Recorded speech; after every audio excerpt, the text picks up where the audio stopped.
The darkness is exactly what I need. It's how you look at your situation. And I was looking at it all fucked up. You have to first accept it before you can fix it. A lot of people walk around, oh man, I'm good. I'm good. No, you're not. You have to accept what you're not. You have to, and people don't want to do that. And that's the only way you can fix it. You have to accept it first before you can go on the journey. A lot of folks never even start the journey, man. They never start the journey because they live in this fake life that who they want to be, they act like they are, but they're not because they haven't fixed all this stuff yet. You got to fix this first before we can start our journey in life. So that's why I have them make this list. You fix these problems, now your journey can begin because you no longer care about how people are judging you. When you care more about how someone's judging you, you're going to stay right there. There's no forward momentum. Each thing that is wrong with you has to be a focal point. You can't look at this gigantic list and say, I got to change all this shit. My God, this is crazy. No. You take off the first one. I want to be smarter. For me, that was my thing. I have to become more intelligent. I have such a severe learning disability, man. I can't retain shit. I had to now get that one thing and then strategize in that one problem. How can I do this? I'm not going to learn like you. I'm not going to learn like anybody else. How am I going to figure this out? So I then figured out, okay, where are my strengths here? Where are my weaknesses in learning? All right, man, how am I going to do this? And I figured out a way to do it by just strategizing. So how I learn to this day, if I have a big manual to study, I will have to get a bunch of spiral notebooks from the daggone store. I have to write each page out, maybe 10 times. So there was a 1,000-page dive manual that I got 18 months before I went to dive school. Most people, I'm not smart, I'm gonna go see if I can pass this test. I realized, hang on a second, I'm not smart. How can I get past this? How can I get through this obstacle? I need to acquire this book 18 months in advance because it could take me 18 months to write down each page over and over again to then put it to memory. So when the question came up, I had written that question so many times down on paper that I can recall, okay, page 71 was where I remember seeing this, and I can recall it that way. And that's how I did it. So you got to strategize on each problem you have in life. Slowly break down that problem. Don't think about all the problems you have, just one at a time. And before you know it, you fix all these problems, but you cannot focus on all of them. Just on the one thing at a time. Mediocrity is everywhere right now. And we're all trying to find an easy way out. And we're judging ourselves. Let's say there's 10 people in this room and we're all mediocre. But I'm the best of the mediocre people. I now think I'm great. I'm great. We surround ourselves around people that make us feel great. They tell us what we want to hear. The second we put ourselves amongst the uncommon people, we don't like that feeling. That challenging feeling of that person who's waking up at 3:30 in the morning and say, hey, put your shit on, we're going for a run. We don't like that challenge. We like that person who says, hey, you know what, man, I don't feel good today, man. And they say, oh, it's okay, brother. We'll take a day off, man. We'll get a pizza and shit, watch the game. We like that. We love that feeling. Why? Because you understand, man, we're good, bro. We don't want that motherfuckers like this. Hey, man, no, bro. Get your fucking shit on, man. Stop being a punk. We don't want that in our lives. We don't want that person who's constantly challenging our weaknesses. We want that person who's constantly, making us feel nice and good and secure in ours. That's the mediocrity of life. We want to be the best amongst the average people. People wonder, how do you stay hungry all the time? Because after I accomplish something, I don't sit back like a lot of guys who graduate buds, graduate this, graduate that. They get comfortable. They wonder why I'm getting weak, man. I don't know, I lost my edge. What's going on? Because once you hit the top of the fucking mountain, guess what happened? I'm good. I'm good. So you wonder why you're falling down now. Because once you reach the top of the mountain, you got to build a fucking another one. There's a lot of people in mediocrity who have a nice resume, but they're one-timers, man. They hit a one-time deal. They busted it open, got a lot of money, but they're good. You're mediocre now, man. What are you fucking doing today, tomorrow, the next fucking day? I viewed myself as the weakest person on the planet Earth. My goal in life was to, in my mind, believe I'm the hardest man alive. Whatever you think you are, you have to make that dream a reality. But that's where the hard part is making that dream reality. That's where the hard work comes. That's where people know, how do you keep grinding every day? You have to make those insecurities, those fears. Like when I was 300 pounds, I didn't have any drive. I'm gonna go be a Navy SEAL. What kind of stupid shit is that, 300 pounds? There wasn't like a drive to go be a Navy SEAL. I was an insecure, lying kid, afraid. I had to look at my insecurities and in my fear and find drive in that. We're all looking for passion. Passion's all around you. You have a whole fucking stack of it all around you. It's your insecurities, all that shit. You gotta dive deep in that shit. It's all in there. All the energy and fuel you need is right in yourself. It's all there. You got a lot of stuff to do to overcome. And that's where I found it. I found it right there in my own insecurities. I found drive in my own insecurities. And that's the most powerful thing in the world. When you can find drive in your own doubt, fear, insecurities, you become very unstoppable. I believe in a higher power. Don't know the name, don't know where it's coming from. But I believe that this power, let's say it's a man up there or a woman, whatever, and they have a chart. And when you're born, they say David Goggins, born February 17th, 1975 at 6 a.m. They write the chart down because they can see everything. They know exactly where you're fucking supposed to be. They know what you're supposed to be. You die, you go to so-called heaven. You arrive at heaven, I'm 300 pounds. I retired as an Ecolab guy, which is okay. It's just a job, whatever. I go up there and God looks at me and he shows me my chart. And my chart on there says you were supposed to be a Navy SEAL. You're supposed to weigh 185 pounds. You're supposed to be one of the smartest people on the planet, this, all this. You see this. And now you're in heaven, you made it to heaven, but you're like, God, dog, I was supposed to live that life. I was supposed to live that life. And then you find out that the reason why, because we all think that if we pray on it, if we do this, if we do that, whatever, if we don't work, we just, whatever, it's going to magically happen for us. No, I believe that when I'm all said and done with, my whole job is to outwork the chart. Whatever the fucking chart says about me, the all-knowing power up there, I want to get up there and say, him look at me and say, I know everything. I didn't fucking see this. I didn't fucking see this. I want to feel that. I want to get to the other end of this fucking world. I want to find more. All I can. And in that fucking sack of shit, you have to dive in that to find more. Because if you're not willing to go in there and face yourself, you're not gonna find anything. You're gonna live right here on surface, man, right here on surface. So if there is an ending to this world and there is somewhere to go and there's a judgment, you're gonna get there and you might see a chart. And that chart may tell you who the fuck you should have been. And now you get the rest of your life to think about that. Man, I could have lived a much better life if I just would have just suffered a little bit more. If I just would have went in that shit and realized I had so much more. But fear and the 40% and living here versus living here, being afraid, stopped me. So I'm a big guy in visualizing. I'm a big guy in making a world. It may not exist. To me, it does. To me, it does. And I'm overpowering myself every day. And you got to find tools to do that. That's the tool that I use. So that's what it's all about. I believe in winning the battle against yourself. People say, why do you say that? Because there's a lot of things you can control.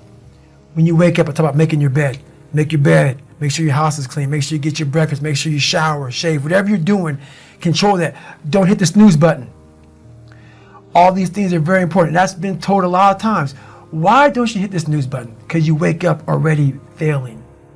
You're already behind the power curve. So what happens when you hit the snooze button? You may not make your bed. You may not do your hair the way you want it. You may not pick the right clothes out in the morning time. And I go back to this real quick. Remember how you had a job interview for a job? We've had several of them in our lives. What did you do the night before that job, weeks before the job interview, when you knew you had it? You prepared you had a bowl out for your oatmeal, your cereal, whatever you had in the morning time. Your coffee cup was out. Your clothes were laid out. You studied, you rehearsed, you were ready. You brought your best self. You were going to war with yourself because you wanted that interviewer to see your best self. You won. You got the job. After a few months in that job, you look around. I got the job. You start to back off. The clothes aren't out. You're not ready. You're hitting the snooze button. You don't get up on time anymore. You realize that you can still have this job and not be your best self. The interview you is gone.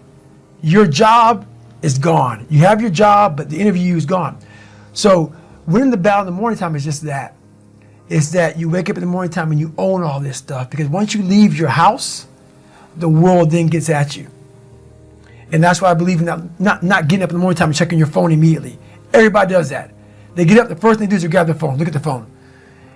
Maybe bad news on there. So how's your day start off? I don't go to the gym. I don't make my bed.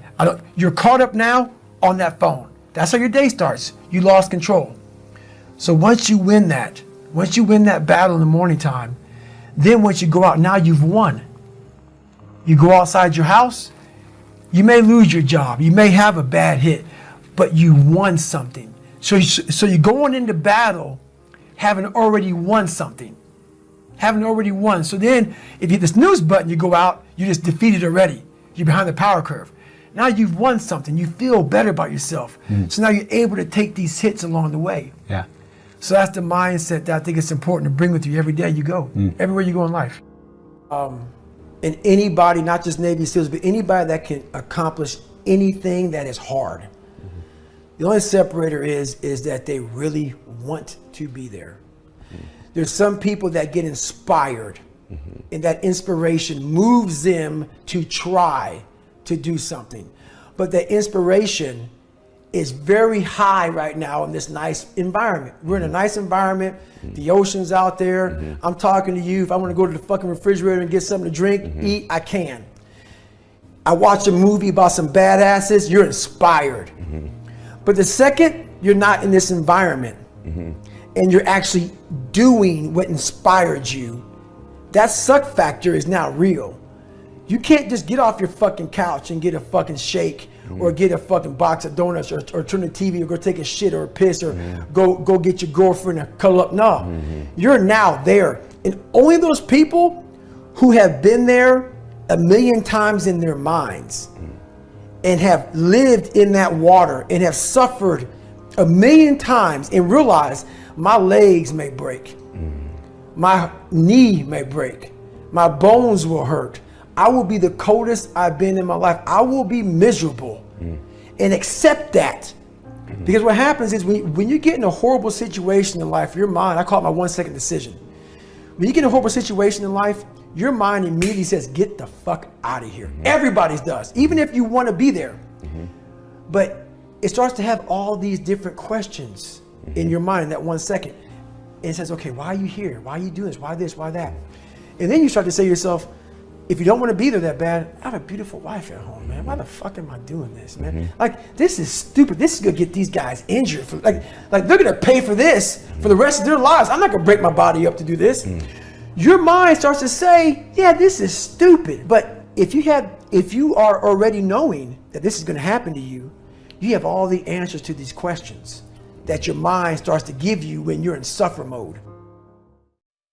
When I was 297 pounds and I was fat as hell trying to be a Navy SEAL, the scariest thing in the world to me, even to this day, was that could have been the rest of my life.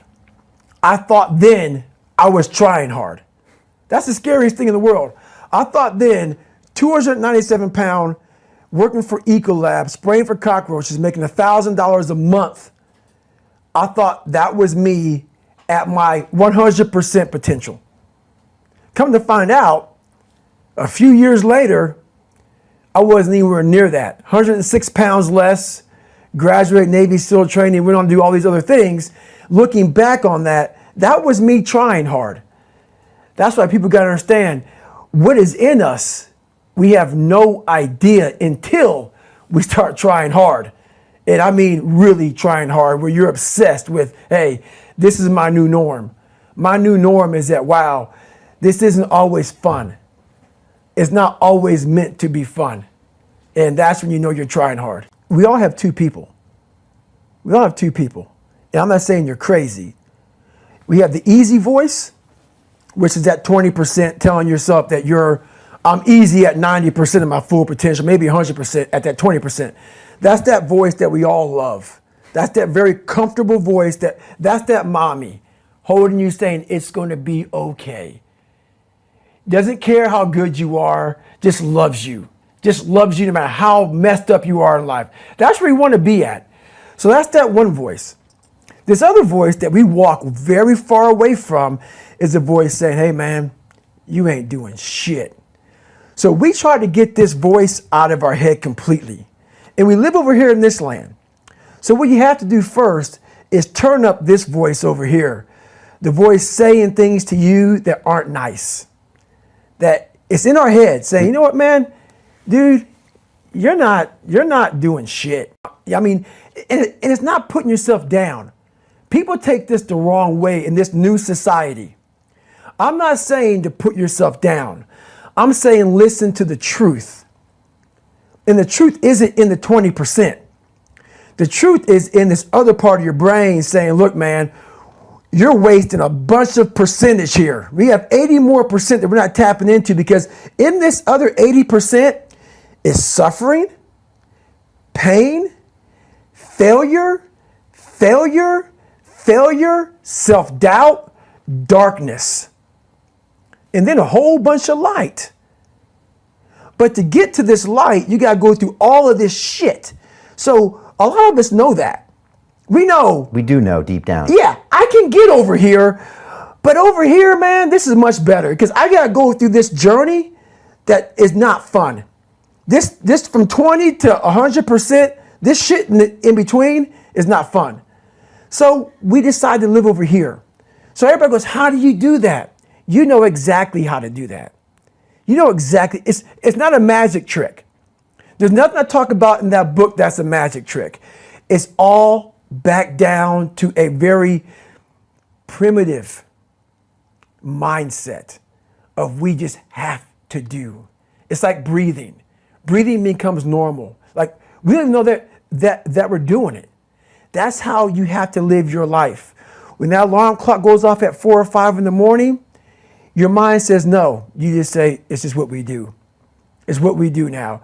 Because to get to where you want to go, the amount of pain involved, I'm not saying physical. I'm not saying you got to break yourself off. The amount of mental pain of how many times you're going to have to do something that you don't want to do to get to where you want to go is going to be, there's going to be more times you do something that you don't want to do than you are going to want to do it.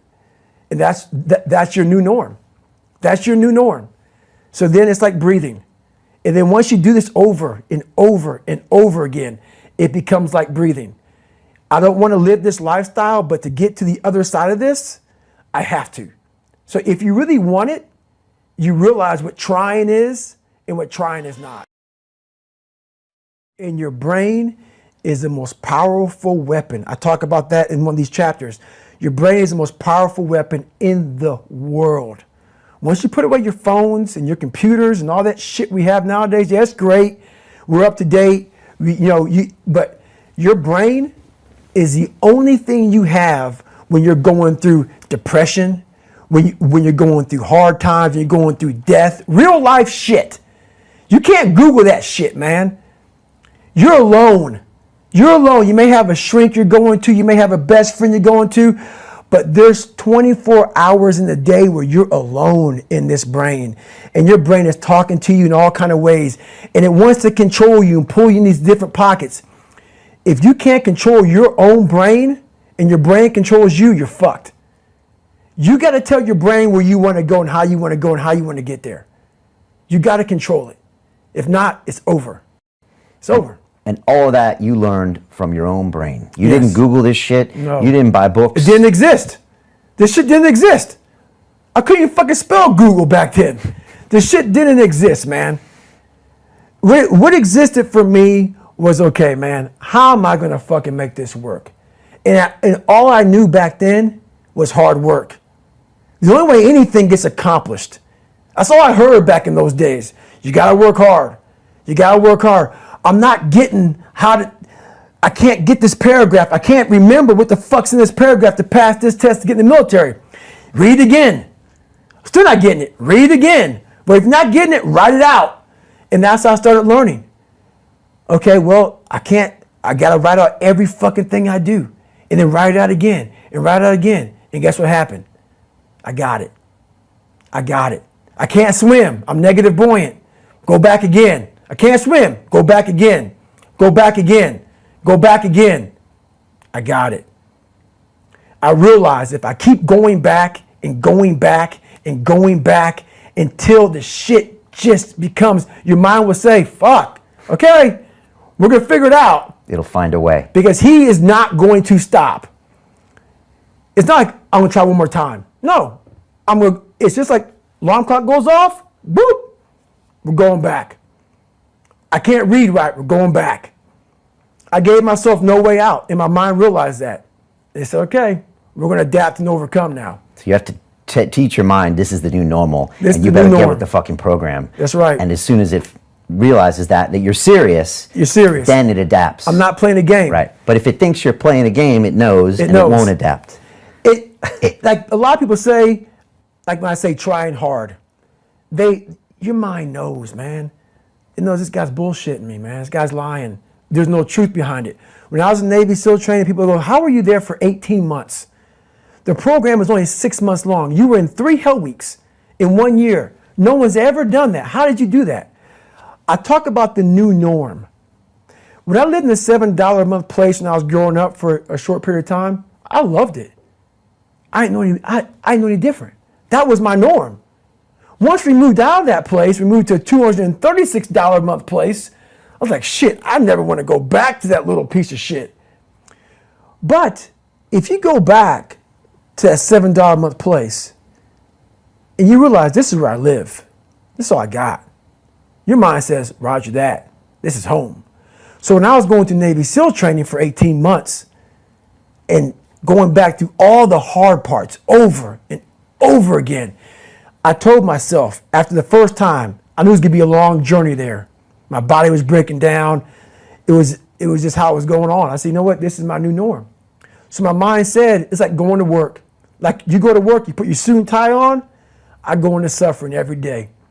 Every day suffering, being broken, duct taping my feet up, stress fractures, shin splints, being broken. This is my new norm. And your mind says, if we're not broken, this ain't normal. We gotta be broken. So then your mind starts to get tougher and tougher and more callous. People go, how'd you run on broken feet? Broken shins. My mind knew this is how we operate. We're in Navy SEAL training. This is what we are. I became hell. And that became my new norm. I gave myself no way out. There was nothing outside these walls of hell. Nothing. I love God, but for a short period of time, I became the devil because that was hell. I became the boss, the owner, the CEO of Navy SEAL training. That was my mindset. And that's how you get through things.